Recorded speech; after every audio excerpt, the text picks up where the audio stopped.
Hi, today we're going to look at Redistep, which is part of the College Board series of assessments that are part of the college readiness program.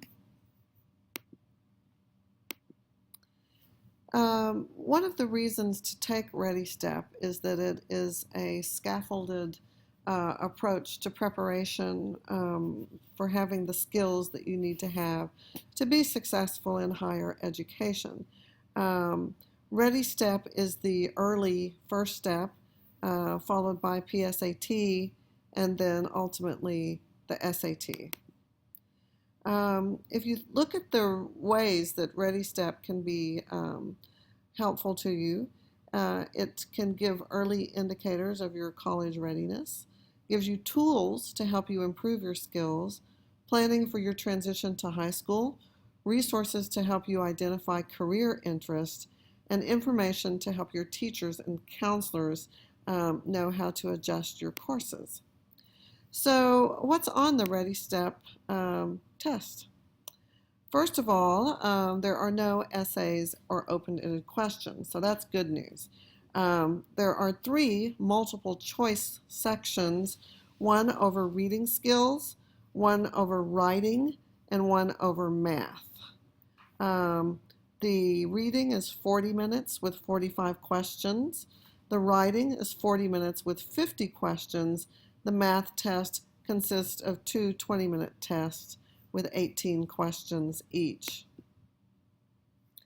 This gives you a little better look at the test structure for a total of 120 minutes, a total of 131 items.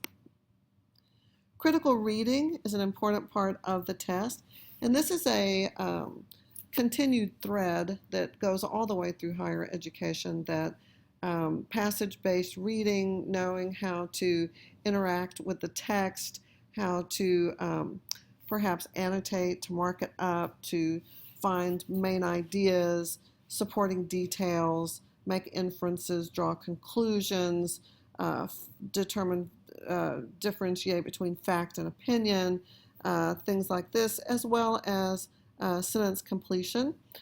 These are all important parts of the critical reading part of that test. Writing skills would have sections on improving sentences, identifying errors, which could be a garden variety of errors that you may encounter, and improving paragraphs. And it's sometimes a multifaceted approach to being able to prepare for the writing part, because reading and writing do go hand in hand. Math skills, number and operations, data, statistics, and probability, geometry and measurement, and algebra would be your sections for the multiple choice test. So how do you prepare for the Redistep when you're in 8th grade? First of all, it says no preparation is necessary. Your best preparation is your interest in learning and challenging yourself with the most rigorous courses available. And I think this is pretty much good advice.